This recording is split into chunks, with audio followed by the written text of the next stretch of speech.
Okay, so the question came up that to talk about the leveraged ETFs such as LABU, Nail, Nugget, Gush, and because we do have some of them on as swings, so the fact that they decay over time, and how do you deal with that?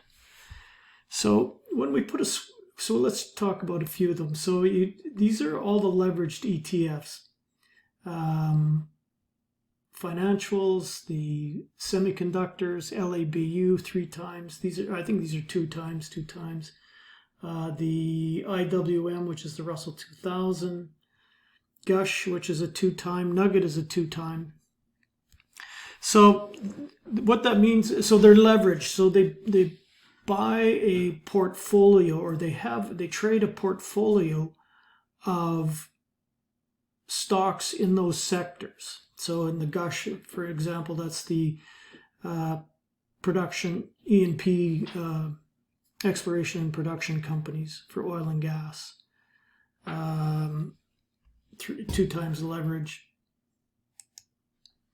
So you buy a portfolio of, I mean, you have to look at the prospectus for each one because they're probably a bit different, but let's just talk in general terms how it works. So when you buy one of these, you're buying a portfolio of the stocks in that sector. And that's one of the reasons I liked the Gush when we first bought it, because a lot of those companies, those oil and gas companies, went broke or are in the process of going broke, filed for Chapter 11, Chesapeake and such. But others, there was lots of great ones as well. So if you have a big basket of them, you reduce your risk by trying to pick one that's not going to go bankrupt. But they're just, if you just had a portfolio of those stocks, they wouldn't be leveraged. That would just be whatever the market's doing. That is what you'd be trading. So, but what they do with these leveraged ETFs is they buy the underlying stock, or they buy options on the stocks, call options, and depending on or puts, depending on if it's a bear ETF or a bull ETF. The drip is the bear, so they'd be buying puts. And I mean the other ones are like this TVIX as well, right? This is the ultra short, the VIX ultra short ETF, and it's based on it's a complicated calculation, but it's based on the VIX puts and calls. So we won't talk about that. It's a bit more difficult. But let's just stick with Gush for an instance. So they buy this big portfolio of stocks, and then they buy or they buy call options on the stocks because it's a bull, and sometimes the calls are a portion of the portfolio, like 80% of the portfolio is the current month, the near term option, and then 20% or so is further out.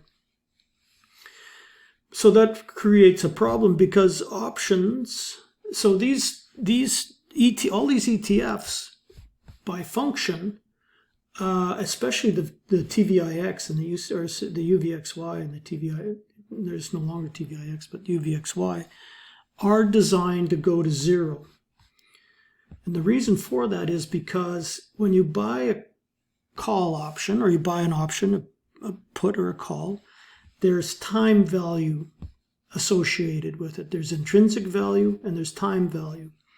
And as the option gets closer to the expiration date, the time value evaporates, goes away.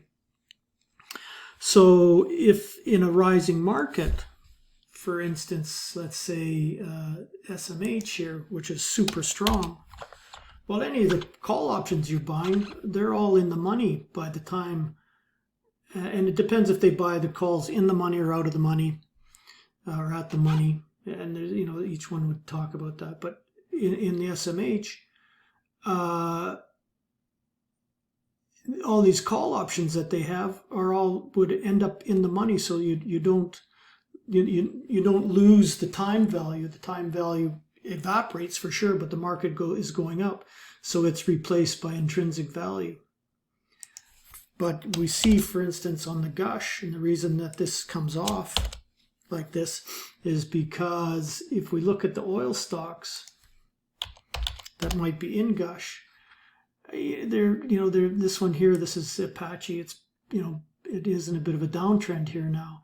So any of the call options that they have, their time value is disappearing, and as such, then we see a much sharper sell-off on the gush than you would, say, just on individual stocks. But by the same token, when the market's going up and popping, then you get it's the leverage. You get 2 times leverage, so the things, they pop because the call options that they own are increasing, dramatically compared to the entry price. So in a rising market, you will see that the time value gets replaced by intrinsic value, and therefore the option, or the ETF doesn't go to zero, it keeps going higher. But if we look at the LABU, this is a good example of it.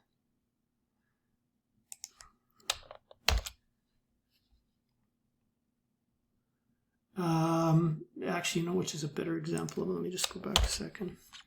The best example is the TVIX of how it works, how the time decay works. Now, because this is a bear, this thing came from, because it's been rolled back, this is a prime example of the deterioration. Now, we were in a big bull market, and this is a bear ETF.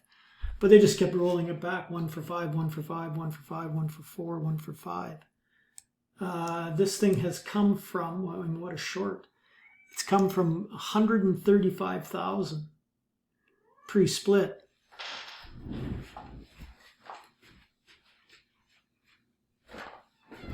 And because we were in such a powerful bull market, the time value just kept disappearing, and then it just kept selling off.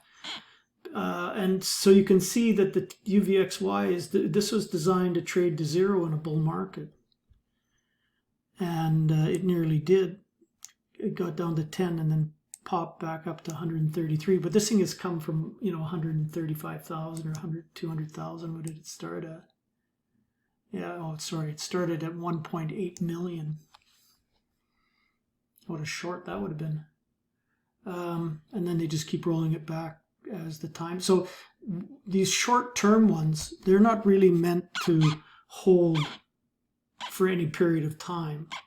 You would only look, like a week would be a long time to be holding something like the UVXY, or maybe a month. If the markets were collapsing like they did here, you could have held it.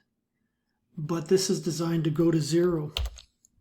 So the other ETFs, though, that we're following, they eventually would go to zero if you had a flat market. If the market didn't do anything, just went sideways, they would eventually go to zero, because all the time value gets eats up the profits, or eats up any kind of move that the markets might have. But these two-time ETFs in a rising market, you can hold them, you can trade them and hold them for a period of time, and as long as the market is going up. If the market corrects or starts to come down, then they'll accelerate to the downside, because they'll lose all of the time value. So if anybody has any questions on that, hopefully that it clears it up, but let me know if that made sense.